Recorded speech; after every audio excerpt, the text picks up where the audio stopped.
ಇದೆ.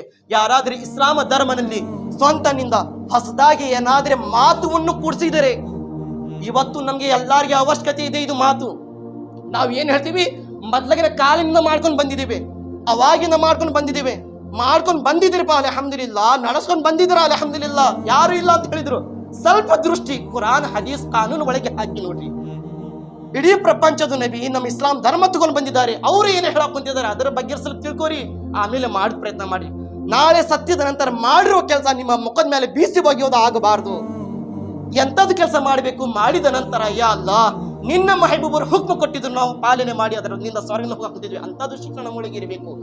ಪ್ರೀತಿಯ ಸಹೋದರರೇ, ಇಸ್ಲಾಮ ಧರ್ಮದಲ್ಲಿ ಹೊಸದಾಗಿ ಸ್ವಂತನಿಂದ ನಾವು ಏನಾದ್ರೆ ಮಾತುವನ್ನು ತಂದಿದ್ದೀರಿ, ಇಸ್ಲಾಮ ಧರ್ಮದಲ್ಲಿ ಸ್ವಂತನಿಂದ ಹೊಸದಾಗಿ ಏನಾದ್ರೆ ಮಾತು ಕೆಲಸ ತಂದಿದ್ರೆ, ಆ ವ್ಯಕ್ತಿ ಏನು ಹೊಸದಾಗಿ ಮಾತು ಕೆಲಸ ತರ ಕುಂತಿದನಲ್ಲ, ಆ ವ್ಯಕ್ತಿ ತನ್ನ ಹೆಸರಿನಿಂದ ನರಕನಲ್ಲಿ ಮನೆಯನ್ನು ಕಟ್ಸಾಕ್ ಕುಂತಿದ್ದಾನೆ. ಅಲ್ಲಾಹು ಅಕ್ಬರ್. ತನ್ನ ಹೆಸರಿಂದ ನರಕನಲ್ಲಿ ಮನೆಯನ್ನು ಕಟ್ಸಾಕ್ ಕುಂತಿದ್ದಾನೆ. ಇವತ್ತು ದೊಡ್ಡ ದೊಡ್ಡ ಬಿಲ್ಡರ್ ಮಾಡೋರು ಅವ್ರಿಗೆ ನಾನು ಉತ್ತರ ಕೇಳಕ್ ಕುಂತಿದ್ದೇನೆ, ನೀವು ಹೇಳಕ್ ಕುಂತಿದ್ರಪ್ಪ ಇಸ್ಲಾಮ ಧರ್ಮದಲ್ಲಿ ಎಲ್ಲಿದೆ, ಶರಿಯತ್ನಲ್ಲಿ ಎಲ್ಲಿದೆ, ಕುರಾನ್ನಲ್ಲಿ ಎಲ್ಲಿದೆ?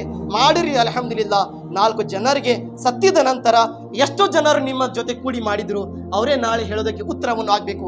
ಯಾ ಅಲ್ಲಾ ಇವರು ಮಾಡಿದ್ರು, ಕುರಾನ್ ಹದೀಸ್ನಿಂದ ಮಾಡಿದ್ರು, ನಾವೇ ಮಾಡಿದ್ವಿ, ಅದು ಅಲ್ಲಾಹನ ಬಾರ್ನ ಕಬೂಲ್ ಆಗತ್ತೆ ನಾವು ಕೆಲಸ ಮಾಡಬೇಕು. ಪ್ರೀತಿಯ ಸಹೋದರ